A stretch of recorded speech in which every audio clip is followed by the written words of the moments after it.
Srpsko-rusko prijateljstvo otvoreno je za sve ljude dobre volje i okuplja ličnosti i organizacije koji su spremni da mu aktivno doprinose. Na juče održanoj tribini govorio je Vladan Glišić.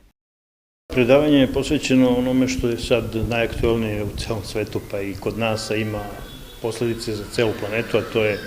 sukob u Ukrajini i ono što je bitno u onim iskustvima koje smo mi kao narod prošli pre nego što će se sve ovo desiti. Mi smo pre 30 godina sve ovo doživjeli na svojoj koži i stradanja, ali i jednu satanizaciju našeg naroda kroz zapadne medije i sad taj medijski rat koji je vođen protiv nas, pa sad to vidimo da se isto radi protiv Ruske federacije.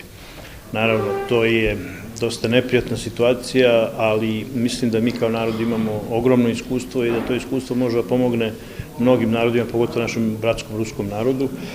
a da se mi pitamo, mi bi volili da to što pre prestane, jer to je rat između dva slovenska naroda, pravoslavna naroda, jedni i drugi su nam braća i što je lepo rekao svoje vremena Emir Kusturica kad je sve to počelo, navijam za Ruse, a žao mi je Ukrajinaca, tako da to je otprilike neki lajtmotiv svega toga. Potrebno je da o tome pričamo da bi naši ljudi, pored svih informacija koje imamo, a mnogo informacija ima, u buci informacija obično čovjek ne vidi neke osnovne pravce, da bi jednostavno znali da ne očekujemo od tog političkog zapada koji je na kraju zavadio ta dva naroda, izazve te nesreće i ne samo tu, pokuša to svuda po svetu, da ne očekujemo ni da nama misli nešto dobro, već treba budemo svesni da nas čekaju velike iskušenja i da mi kao narod na to treba budemo spremni.